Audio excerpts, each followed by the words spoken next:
Well, good afternoon, ladies and gentlemen. I'm Simon Beardsley from Lincolnshire Chamber of Commerce, and a very warm welcome to this ChamberConnect webinar. I'm here to host the session today, which looks like a really insightful one, and it's entitled Navigating the New Normal, Employee Engagement. Thank you for joining us and connecting with us virtually today. Our ChamberConnect series have replaced our normal face-to-face events, and particularly at this time, we feel they're vitally important as a tool to connect and inform.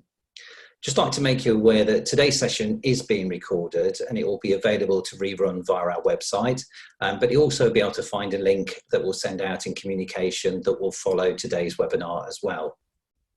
Now, during the current crisis, the Chamber has been focusing on and has refocused to a degree in terms of its key areas of operation. And that's been mainly around informing to make sure that we're keeping our members and the business community informed about activities that are changing and that are really important at this time. Also engaging, and this is one of the ways that we've been able to engage with members, but also making sure that we seek information as regard to also passing information on as well.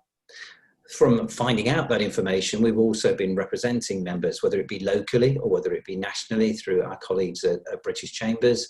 And we've also been helping and supporting with cooperative projects as well. And I'd like to just mention one of those projects that we've come together with our members to support and develop. And it's called our HR Support Forum, where Chamber members have come together to offer free and discounted HR advice and support. It can be accessed via our coronavirus hub or via the homepage of our website, www.links-chamber.co.uk. And it's a result of that feedback of why we're here this afternoon, and it's led to the series of webinars called ChamberConnect. And this is very much meant to be an interactive session where you'll be able to ask questions, and we very much invite you to do so at the end of the presentations. So how's it going to work? Well, in a moment, I'm going to introduce you to Nicola Elwood. Nicola is an executive leadership coach and a specialist coach in employee engagement as well. Also like to introduce you to Adam Davey. Adam will be interviewing Nicola, and he's the founder and director of Batorum HR. He'll also be adding some insights with a particular HR spin to them as well. And then it's over to you. It's your opportunity to ask questions and really bring things to life in terms of your thoughts, how that may relate to your organisation, or to develop some of the thoughts that the guys will share with you a little bit later as well. How to do that is that on the Zoom platform, along the bottom, you'll find the opportunity to chat. If you click on that, it will open a box to the right-hand side of your screen. At the bottom, if you want to type in just a little bit of a summary about the particular issue you'd want to expand on, and what we'll do is when the presentations are finished, we'll come to you, we'll unmute your mic, and you'll be able to talk directly to Nicola or to Adam and put your questions or observations across. But I'll come back to you a little bit later and explain again how that works. But for now, hopefully she is there. I'm going to pass you over to Nicola now. The session's going to last for about 45 minutes to an hour. But without further ado, Nicola, are you there? Can I hand over to you? Yes. Hello. Hello, hopefully you can all see me. I'm just going to share my screen with you. Just bear with me. Hopefully you guys can all see that. Hello. Yes, so I'm Nicola Elwood. I am a master coach and I work with leaders all over, helping them create the conditions for engagement by showing up as their best. I'm also a specialist in communication and mindset, so I help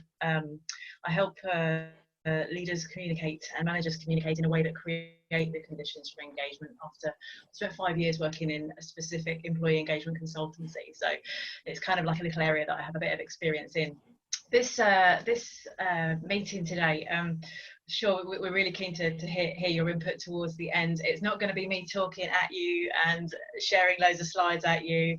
It's really sort of talking around a couple of concepts. Adam is going to be chucking questions at me and just sharing his thoughts on kind of what I'm saying, so you can kind of make this as contextual as possible. There's four key areas really. around this in terms of starting to look towards the future. It's if you're a leader and a manager, and I know we've got some in here, and we've got some HR professionals supporting leaders and managers, it's kind of how to take that pressure off, then how to create engagement, employee engagement generally. I'm going to be introducing a concept and a well-known model that some of you, if you work in this field, may know. And then how to actually do that, how to actually have that kind of conversation. And then literally your best resource, how to utilize your best resource that you've already got, you just may not realize how important they are. And we, as Simon says, we provided time at the end for questions. So Adam, should we get cracking? Yeah, let's do that, Nicola. And good afternoon, everybody. So as Nicola said, I've got the an enviable task of interviewing Nicola and trying to keep her on time this afternoon. Thanks. So let's get cracking then, Nick. And just to kick off, can you tell us about employee engagement and what is it exactly? Yeah, sure. So employee engagement is an approach. Oh, hang on a moment, my screen's not working. That's always exciting, isn't it? Hang on, see if that works. There we go. I always turn to the experts here when trying to define this, because there's so many different ways to talk about employee engagement, and many of you may have heard of Engage for Success. If you haven't, they are great. They're a government-sponsored, supported initiative to really help improve productivity and employee engagement. Ultimately, if you're a numbers and a figures kind of person, this is about productivity as an end result. But it's a workplace approach that ensures employees are committed to their organisation's goals and values, motivated to contribute to organisational success, and are able at the same time to enhance their own sense of well-being. So key phrases there: committed to the organisation, intrinsically motivated, and they have a real sense that their well-being, they can look after their own well-being, and their employer really cares about their well-being. So this is about almost like feelings. This is about a feeling and a sense that people have when they are engaged. And how we do it overall, employers need to focus on how flexible they are, how open they are, and how they create a sense of trust in other people. And as I say, the end result of that is a high productivity, because you can feel it, can't you? When you think about your organisations, they are they're buzzing. When they're thriving, we're buzzing. So you can feel the energy. So that's what this is about. It's enabling that energy to really create that productivity. So that's kind of like a definition of employee engagement. And as we start to look to the future, this is essential. It's imagine a world where all of our people are committed, motivated towards our organisation's success. We're in it. We're with us to make this work, whatever this new world is. That's what we need to focus on. And I often use this phrase, and it's a phrase that any employee engagement sort of specialist will use. But there's kind of no such thing as an organisation. It's merely a collective of people all working together towards a common outcome. Without those people, you ain't got an organisation. So they are, you may be doing a thing or creating something or making something, but how well and quickly and productively you make that thing, it's really down to those people. So this approach focuses on getting the very best out of them. And as a leader, as an executive coach working with leaders, you may resonate with this as well. It's a pretty lonely place to be. It's a tough place to be, and I get often leaders kind of not necessarily knowing the way, but now is the time that's okay, because no one knows how to do this, do they? No one knows what we're doing. No one knows the answer. We're all working on this together. So this is where our people, our human resource, are our biggest resource.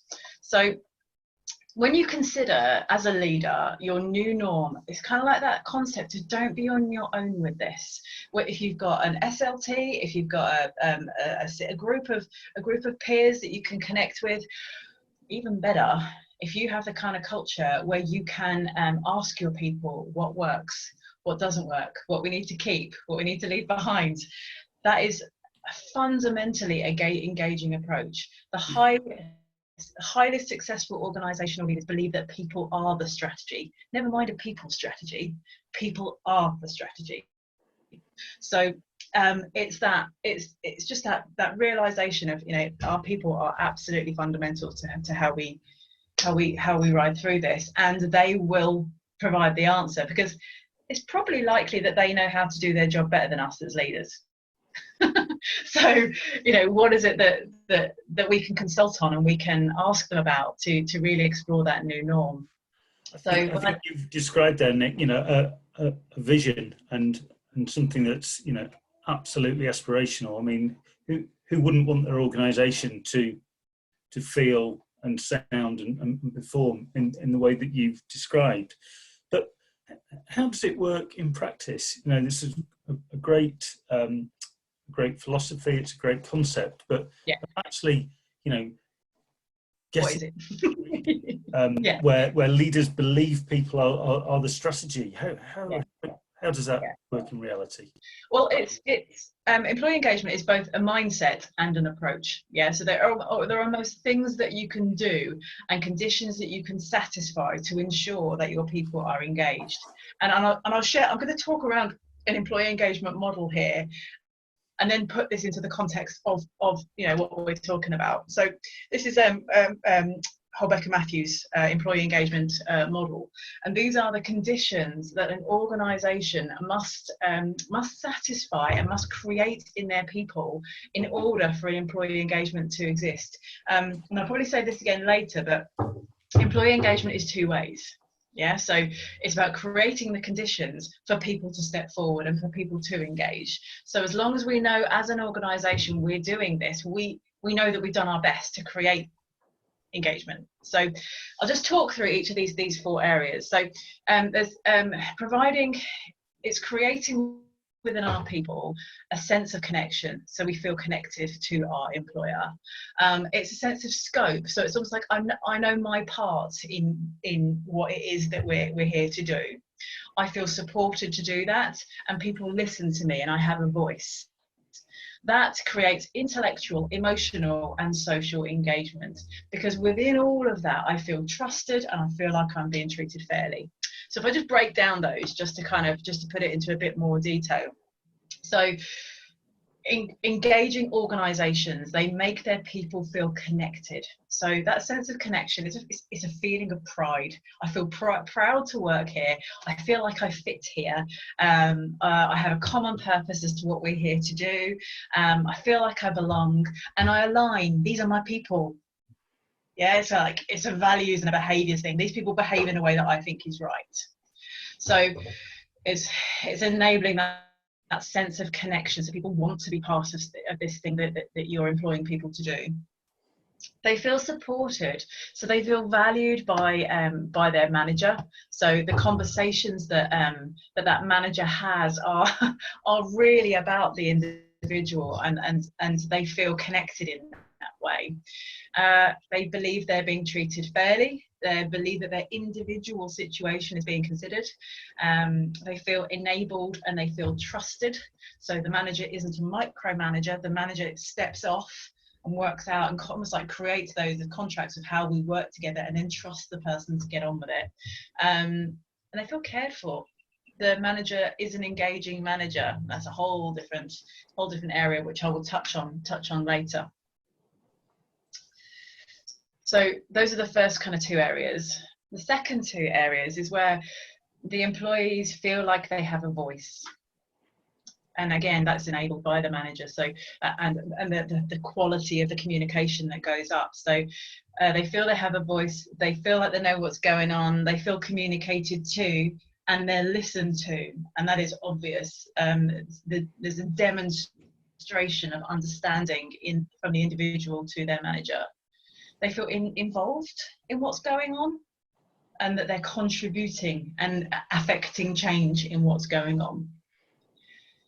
They have scope. So this is where I need to know how what I'm doing makes a difference to what it is that we're here to do.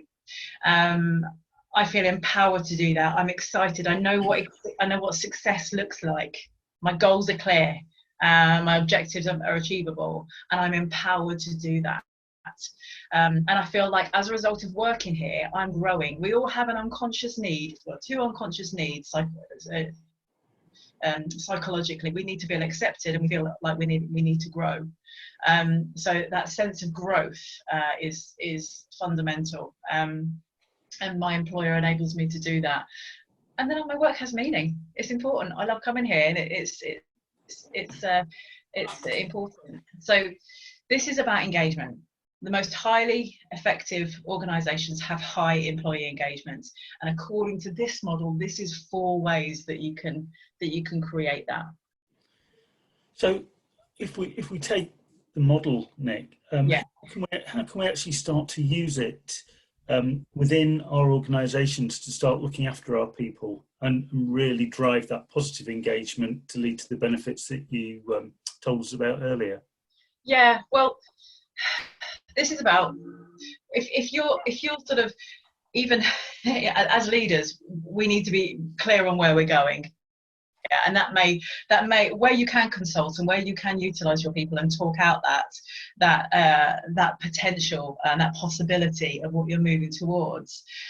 That's the best way to do that, because people do feel that they are contributing, they're involved, and they care about that they're being listened to and contributing to what's going to be created in terms of the change. This is about you utilizing, as a better word, those meetings that kind of happen already and the communication channels that you already have. So traditional communication structure, from SLT through to the manager, through to the team, and it's that powerful communication channel is absolutely essential.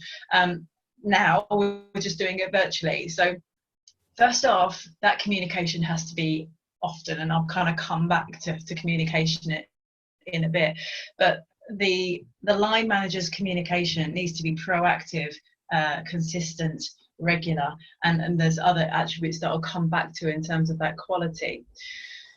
And if we look at this model and think about how a manager can utilize this model, if I just talk round each of these kind of 4 areas, if you like, and how the manager can utilize that almost like that checkbox of thinking. This is what I want to think about and focus on with my person. So if I talk about connection first, so as a manager, it's having clarity on what they know they're moving towards and having passion about it. So the most engaging managers are clear on their vision and clear on their purpose. So it's about being able to talk articulately about what it is that we're moving towards, and then helping our employee explore their version of that, their version of what it is that we're moving towards, what that new norm means for them, and potentially how that enables their own sense of purpose, what they connect to, what's important within that. Helping them explore the difference that they make, so that they can gain that sense of connection. And again, with each of these 4 areas, this comes down to that communication, that conversation. Sort of second area, if I move to support, so these times are tough. I know I don't need to say that. It's like, what can they do and what can't they do? What do they want to keep from current now? What do they want to lose from current now? And from previous, what is important that needs to come back? It's that kind of consultative, collaborative conversation between the manager and the individual. How do we make this work in your world? Yeah, it's a real, you may have clarity, but it's making it really work in the team. What does the new norm look like in terms of what we do, what we don't do, what we do more of, what we do less of, and how can I help you, really? On that sort of tough life bit, it's okay, so how does this impact what it is that you've got going on with your family? Because schools, we don't know when the schools are going back, but some businesses are starting to operate. What does that mean in terms of what hours you can work? What does that mean in terms of what you can't do? Sort of tell me so that we can work this out as a team. Now is the time for flexibility flexibility, and of course there is an outcome to achieve, but that flexibility will enable the outcome to be achieved. Because if we just put resistance, well, resistance meets resistance, so it's like, how can we flex? So it's that kind of positive mindset of flex where we can, knowing that they'll remember it, have compassion, have empathy, and understand that they're not meaning to dig their heels in. They're not meaning to be difficult. They're probably dealing with family challenges, and at very worst, they're dealing with COVID itself. So yeah, it's people don't mean to be a blocker to this. It's just they don't yet realize how it can work. So it's our job to make them feel supported so it can work. Moving on to the vision piece, it's what's their part in it. Sorry, the voice piece, sorry. Yes, it's exploring their part in the team, and where kind of change can happen. All of that piece around, you know, what is it that needs to work for you? What is it that might not work? What is it I need to know? What is it that you're really excited about? What is it that you're not excited about? And much of this comes down to the skill set. I don't know your thoughts on your own skill sets of your managers and their ability to have these level of conversations. Now is the time for those. And the organisations that kind of, I know, have these skill sets within their managers, these are the ones that are going to thrive. You know, many conversations I've had around this are around this. Yeah, what's the word? The microscope is on these kind of skills at the moment, because people need, for their own sense of well-being, to feel like they're supported, to feel like they have a voice, to feel like they can be okay in this new world. So that communication coming in needs to be demonstrated that it is being heard and they do have a voice. It's quite an ask, Nick, isn't it? You know, for a line manager, it is take this type of model on. When I was learning, when I was sort of doing my masters in coaching, it frightened the life out of me as to how not easy communication is, easily misunderstood, and it is a skill set done well. It is a skill set. So you know, we have that phrase, you know, will I treat people the way that I'd want to be treated? No, we treat people the way that they want to be treated. That's an engaging manager mindset. So that flex, that ability to flex to people's needs is a skill. Yeah, you're right, Adam. It's quite an ask. So do you have a summary of all of that, Nicola? Because I mean, that's a huge amount of information around the model. It is a huge amount of information, and we're going to be sharing these slides. You know, this is a model that I've adapted for this concept, and you're very welcome to these thoughts. But it comes into four areas, and it comes as part of that conversation with the manager, with the line manager. That line manager, their focus needs to be building a sense of connection to the future, by having that connection themselves first. I must admit, must say it's very important. To ensure that they know their part in that. So it's so the individual knows exactly how they're going to contribute to the organisation's success moving forward. To ensure that they feel supported, that they feel that they can do it, given all of the life that they're having to cope with. And then giving them a jolly good listening to, and that's the skill set bit. Giving them a jolly good listening to, so they feel heard and know that where perhaps their needs can't be met, they know they've still been heard. They know that their manager is for them, with them, and doing the very best that they can. So we'll share these slides. Really interested, Nicola, just on the point that you've made about line managers being the most important resource when it comes to engagement. And there will be a huge amount of expectation from teams on the role of the manager, and from their leaders on the success of the managers and their ability to deploy this kind of model effectively. So I guess once again, the poor line manager is the one stuck in the middle with pressure coming up. Yeah. Actually, and I suppose this may be particularly enhanced in the current situation, they're probably going to be dealing with some of their own frailties and concerns and anxieties themselves. Have you got advice on that? This model flows through to the senior leadership team. The senior leadership team need to be doing this for their line managers.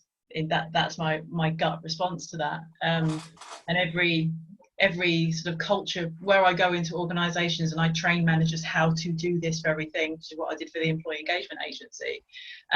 We start at the top, and it's a culture shift. So you start at the top, you work with the senior leadership team to help them realise the importance of this stuff and equip them with the skills to be able to do it. Then they can role model, then they can support their teams for, on that wellbeing piece, on whatever it is that's needed. Basically, skilled conversations. Okay, thank you. So that kind of my initial gut response to that, really. So the manager, going onto them, for the HR people who are listening into this, they will know that the manager is the number one in sort of engaging factor. The number one, countless studies show us that the manager is the number one enabler of engagement. Actually, I think the most recent study showed that the senior leader, actually the most senior leader, is kind of almost pipping them as most important, and how present and how visionary they are. But given how many managers we have in an organisation, it's absolutely key that they have the right mindset and the right capabilities to be able to engage others. I'm sure many of you can resonate with this phrase. People join an organisation, but they leave a line manager. And I can admit I am one of those people. My second most last employer, I left because my line manager was one of the most disengaging people I'd ever met. And so it's down to the person and kind of how they show up. And I use these phrases when it comes to being an engaging manager. There's an essence of self-management. There's an element of being self-aware, and then there's being others aware. So I wanted to share some concepts around how to manage yourself in these situations, so that you can be an engaging manager, how to be self-aware and how to be others aware. So I'll start with sort of managing yourself first. It's just that realization. Time and time again, I work with managers who really like to go to the doing. They love the doing, and they've got a job to do, and it's almost like the team comes second. And in this context, the team need to come almost first, really. If you think about the ratio of doing versus managing and leading, the managing and the leading's got to come up and the doing's got to come down. Because, referring to what you said earlier on, Adam, this is not easy. Everyone's got different needs. So that manager is going to have to flex their style, communicating in different ways to meet the needs of the individual. So it's, as a manager, it's thinking, right, how much time am I spend doing? Because I might need to spend less time doing, and I might need to spend more time actually reaching out and engaging with people. Second to that, and kind of within that, is manage your communication preference. That whole, I treat people the way that I want to be treated. I like to be left alone. Okay, well, other people might not. Your employees may need a sense of feedback, a sense of security, a sense of scope in terms of what's going on and where we're going. So you'll need to flex if you're a manager around that. So it's stepping outside of your norms and your comfort zones to do things in new and different ways. What you did previously, if you're a manager, what you did previously probably won't work in the new world. There may be essences that do, but it's a case of how do you need to communicate and be with your team in the future? Are you going to be able to be with them? We don't really think so in this short term. So how is it that you're going to be communicating consistently, often, in a them-centered way. And that doing versus managing concept, where we're moving forward towards a new norm. Know your boundaries, have your conversations with your senior leadership teams to understand what's like, where are the hard lines, where are the sort of hard stops, because we need to have a possibility mindset. It's like, what are the possibilities here? We're going into new territory. We may need to do things in very different ways. So, I mean, who knew some of the things that we're doing now that we didn't know we could do? So it just shows what we're capable of. And hey, the answers might be within the team. So it's having those conversations with the team and having a possibility to mindset to explore, can we do it? And why can't we? Rather than we definitely can't. So it's managing yourself, being self-aware of kind of how you naturally spend your time, how you naturally communicate, and stepping outside of those norms to meet others' needs. Can you put those key points, Nick, for us? Yeah, sure. I'm going to show this slide just to help with that. So I've just kind of summarised those kind of four points on the top there. And the next bit is really having an others awareness. As a manager, you would think that it comes naturally, but it doesn't to everyone. So it's communicating proactively and communicating often. And we see I put there, expect 2 ways. Employee engagement is 2 ways. So it's expect people to tell you what it is that they need, that they want, what's going on for them. Because if you're a manager, you're not a mind reader. So that is a skill set in itself. And it's almost having a bit of a radar in terms of who am I hearing from, and if I'm not hearing from certain people, is that okay? Because if I normally hear from them and I don't, then that may be a need for you to call. So it's just having that awareness of who I've got in my team and communicating proactively and communicating often. And then when you come to communicate, there's almost if those of you who have managers of teams who perhaps don't do this quite naturally, there's almost a kind of a bit of a format that you can follow. And it starts with being genuinely interested in the other person. It starts with talking about them. It starts with focusing, kind of now is the time to cement really good relationships. And so many of the conversations I've had of late have been around, God, I'm learning so much about people that I didn't know before because we were just doing the job before, but now we're having to have these conversations. We're learning more about each other. And role model openness. Yeah. So where this is tough for all of us. We're all finding this not easy in some aspects. So what's if you're a manager, what's your version of that? And role model that open so that people can feel safe to be open. Have compassion, demonstrate that you understand, demonstrate that you really are connected to the emotions that they're going through, and able to articulate that back to them, and have patience to go where they need to go within those conversations about them, because they need to go there. You may be the only person they speak to that day. So yeah. And then once you've had a really good conversation with them, then it can move out to the team, it can move out to the organisation updates and the plans that you've got in place, starting to bring in all of that model that we talked about earlier. But I guess last off is the job. The last thing that an engaging manager talks about is the job. It's about the performance, the productivity, the process, the objectives, the outcomes. That's business as usual. So it's kind of like that can come last, because at this time our people need to feel cared for, to feel like they're supported, to feel like they have a voice. I think that's a really interesting point, Nicola, because that turns a lot of traditional thinking on its head, doesn't it, in terms of the approach to the traditional approach to performance management. Yeah. Who's doing the performance? The individual. Yeah. If they're not all right, they're not going to perform. So I work in sport a lot with a lot of high elite athletes when I work with them on mindset, and if their well-being is not good, they are never going to perform. So it's about bringing their well-being up to a status of stability in order for them to thrive. So it's the same in business. We need, as an organisation, to ensure that our people are okay, because if they are not okay, they will not be able to do the thing. Just be careful, baby, no biting. Yeah, so you're right, Adam. It totally flips it on its head.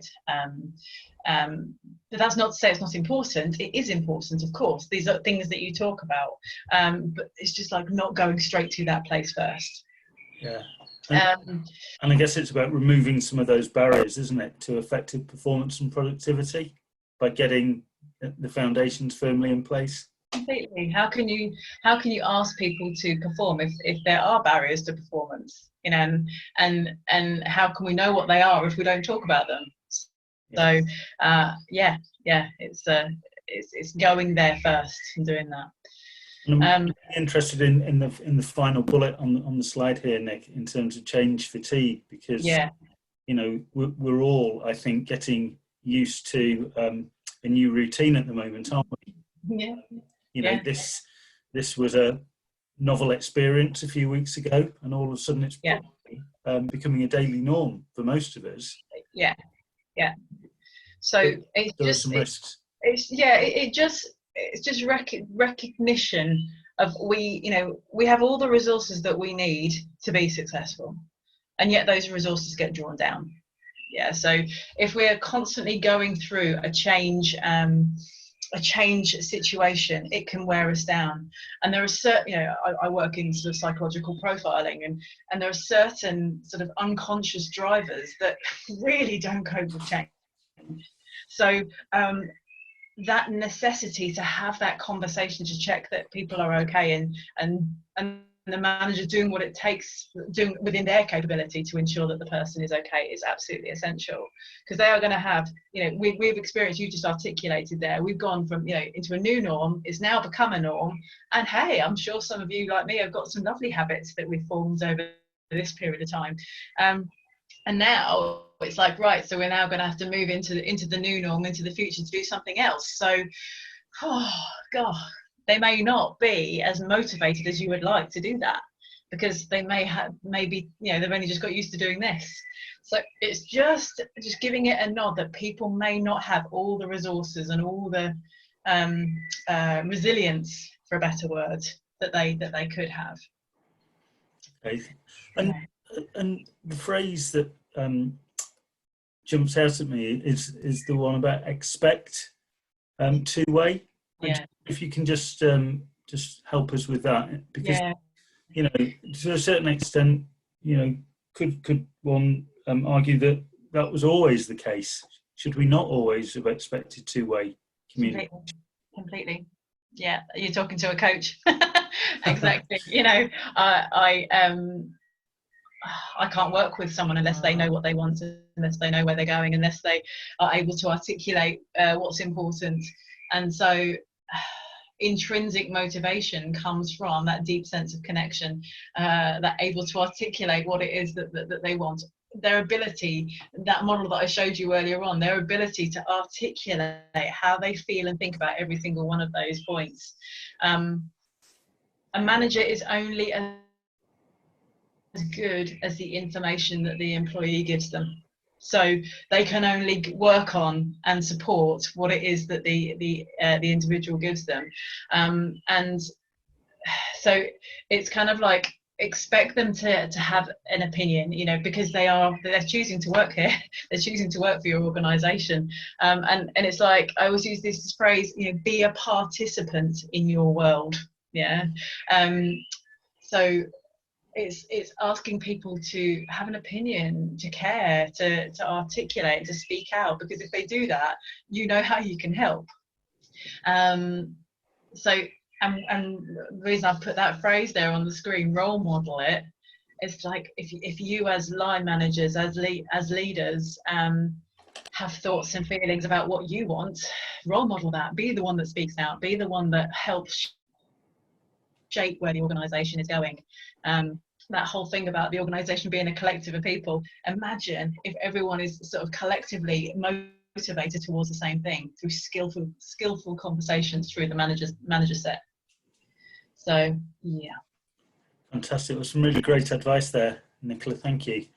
It's all right. It's okay. So conscious that cover quite a lot actually, and it all forms around, everything that we talk about forms around that model, and almost like there is a skill set that underpins it that you know the high performing managers have.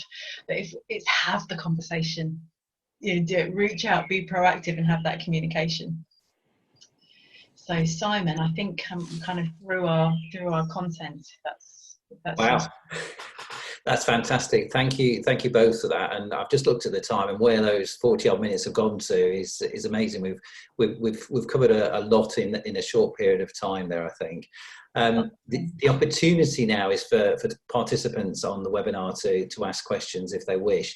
Now, there may be long questions, so what I would suggest to do, if you would like to ask a question, in the chat function, so along the bottom of the taskbar, if you click on chat, a box will come up on the far side. If you just type your name in it and hit enter, it'll just show that you would like to ask a question, and then we'll come to you. We'll open your mic from there if that's all right. I have got a couple of questions just to start the ball rolling, if that's okay. The first one's around what's the number one disengager for teams working from home? Many of us have made that transition from office-based work to homes. So, in your view, Nicola, what's the number one disengager? Particularly in this context, it's that going straight to task. It's going straight to the job. It's I had one manager say to me fairly recently, we just want them to get back and get working again. Mm-hmm. You know, I just want them to do that. Like, great. I'm sure they want to, but it's a case of having a conversation around that to ensure that they're capable of doing that. So it's almost like having the biggest disengager is having a task focused, a work focused, a doing focused over a people focus. If you go straight to the doing, it makes people feel anything that's important. Okay. Can I take you back to another question I've got from what you said earlier? It's in terms of painting the picture and having a clear vision. So what we've just been through, a lot of us, and will continue to do so for a while, I think, is lack of clarity, is a picture that to ourselves as leaders may be changing on a day-to-day basis, and which will potentially mean that our organisations aren't the same or won't be the same as what they were in the past. So if you are facing an unclear vision as a leader, how do you convey a positive spin on that to your team, to your managers, and to your employees? My initial gut response to that is, and Adam, you may have additional thoughts, I don't know, but my initial response to that is, what do you know? What do you know? What are you certain of? And it's talking about that very clearly and very from a sense of purpose within that, and then you know, we are all animals. You know, we're humans, but we are animals, and we can sense one of the phrase BS. So it's being real with it, and where perhaps you don't know, and where perhaps there are still questions evolving. The reality is things are changing from day to day. And I mean, look at Boris. I think Boris has done a brilliant job. He has updated every single day on the changing context, the changing situation, and told us what he does know. It's that kind of mindset. What do we know? And then the reality that we're in a changing context, and this may change tomorrow, but this is what we know today. So, yeah, to answer your question. Yeah, I think so. Is there a fear of being wrong there as well? Can you be wrong in these times as well? We don't know how to do this. No, I think I would echo what Nicola's saying, Simon, and the biggest opportunity for us all as leaders at the moment is that none of us have been in this situation before. absolutely nobody has been in this situation before. So I hesitate to use the phrase making it up as we go along, because of course I like to think that we all have a plan in place and a purpose and a vision to relate back to provide that context and continuity. But there's absolutely no way we'll get everything right, and there's no way we'll all have the answer to every question. I was sitting with I'm in my coaching space now. My client's chair is on the other side of this screen, and I just sitting remembering I had an MD there just before the lockdown, and talking about where this is going, and he said to me, for once I can just say I don't know. It's lovely, because I don't. and it's like, he said, I'm going to do that more often, because actually what it's doing, it's empowering. It's making us more inclusive. It's making us talk more, because people aren't looking to me for the answer, because I don't know how to do this. None of us do, you know. So it's now is the time where it's completely okay to say that you don't know, but we're using the science, as Boris would say. We're going to the information that we have got to help us make the best possible decision. And perhaps underpinning that, it's that maintaining that connection to sense of purpose. Yeah, so where a leader needs to lead, it's being completely connected to their values-based sense of purpose in terms of what this organisation is about and what you plan to, you know, hope to move towards as an aim. That's fantastic. Thank you both for that. Final opportunity. You've got any other questions, participants, that you'd like to put to either to Nicola or to Adam? Just put a comment in the chat box. If not, we've moved on to just before 3 o'clock, so I will round up this afternoon's session from there. I would like to thank you all for joining us this afternoon. I hope you found it invaluable. I certainly have. We have some further ChamberConnect series webinars coming up. One next week on the 12th at the same time, 2 o'clock for an hour. It's on managing capital through a crisis. So an eye on the numbers. That's with Begbie's trainer. Keep an eye on our website, links-chamber.co.uk/events to see upcoming events that are there in terms of this webinar series.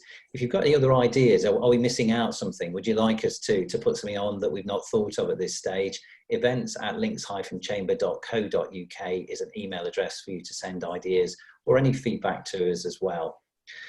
I would like to say a huge thank you to Nicola Elwood, to Adam Davey. I really appreciate your time, help and support on this session this afternoon.